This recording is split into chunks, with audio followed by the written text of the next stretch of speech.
called the wandering stars, as they differ from the fixed stars in their relative motions only. The fixed stars stay completely fixed together in their constellations day after day, year after year, millennia after millennia, which is another proof that we're not on a spinning ball going all around the galaxy like they tell us, because Polaris, the North Pole star, stays exactly where it is, right above us, and all the other stars rotate in a dome-like planetarium shape eastward in a 24-hour cycle all around us. And the wandering stars, so-called because they kind of wander their own unique paths, they're still in a general motion. They do a kind of a spirograph pattern around the sun. So, no, the sun, the moon, the stars, and the wandering stars that are now called planets are just lights, and they light up the night sky. They give us calendrical time.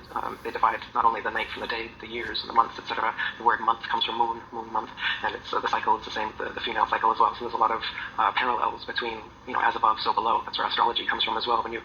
When you propagate the spinning ball Earth model, then suddenly astrology, which was an ancient science of consciousness known to our ancestors, suddenly becomes like some stupid superstition, because how could the position of the stars over us have any significance?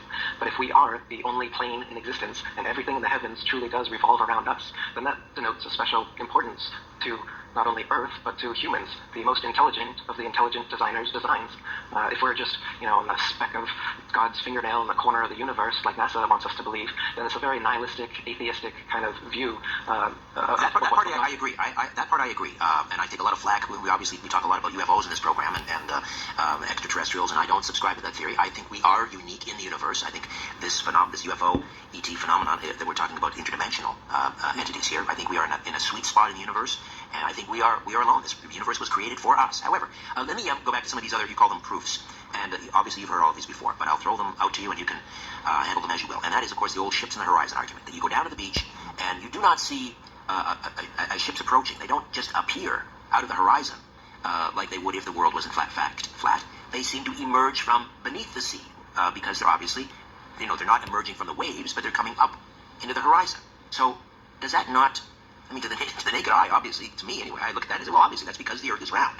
Well, that's another one of the old proofs, but in fact it's a proof of the opposite when you do it yourself, because what happens is if you watch a boat disappearing over the horizon, as you said, the hull is going to disappear before the masthead, and people have been saying for centuries that that's because it's going over the curvature of the ball Earth.